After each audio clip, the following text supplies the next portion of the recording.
One morning, when I went to check my Facebook feed, I realized all my male friends were missing from my friends list, including my cousins, my uncles, and even my dad. I'd given my boyfriend Frank my Facebook login so he could upload some photos for me, but I didn't think he would mess with my account. When I asked him if he knew about it, he said, "Oh, you notice they are gone? So you are paying attention to other men. I knew it." What the hell? Frank had deleted all my male friends. Looking back, I should have left him then, but I figured it was just a stupid joke. However, his behavior only got worse.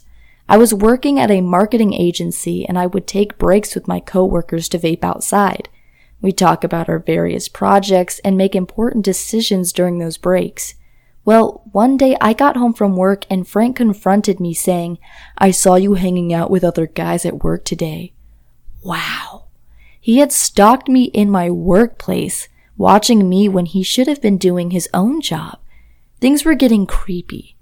I told him he didn't need to be jealous because I wasn't interested in any of my colleagues like that, but he got really angry and punched the wall. I was afraid he would hit me next, so I told him I wouldn't do it anymore. Big mistake. After that, he wanted more and more control over me.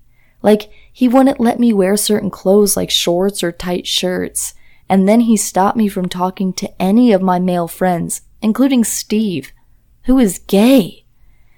Every day I got back from work, he would ask to go through my phone.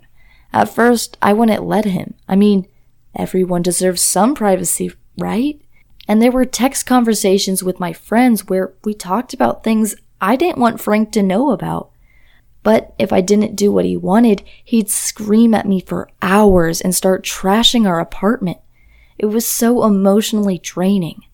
Eventually, I gave in and let him check my phone, but I started deleting my text conversations before I came home so he couldn't see anything. It was horrible.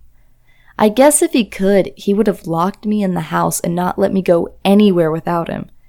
It took a while, but at last, I realized things couldn't go on like that, and I broke up with him. For the first few weeks, he stalked me, and one day he even climbed up my parents' house to look through our bathroom to watch me take a shower.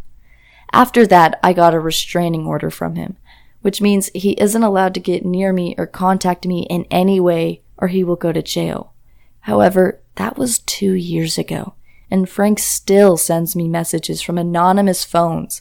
I don't want to change my number because it would feel like I'm letting him win. But whenever I see a text from him, it stresses me out. His last one was really weird. "I got another girl pregnant and it's all your fault." See how crazy he is? How could that be my fault? I wish he would just leave me alone. I don't understand why he's trying to make my life miserable. But luckily, I'm dating Nick now, and our relationship is much healthier. He respects my boundaries and we trust each other. I feel secure with him. Sure, Nick can be a bit possessive sometimes, but so can I.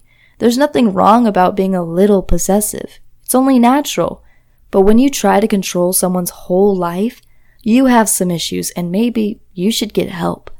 I've done some research and it's frightening how many guys actually killed their girlfriends because they were jealous of them just talking to another man.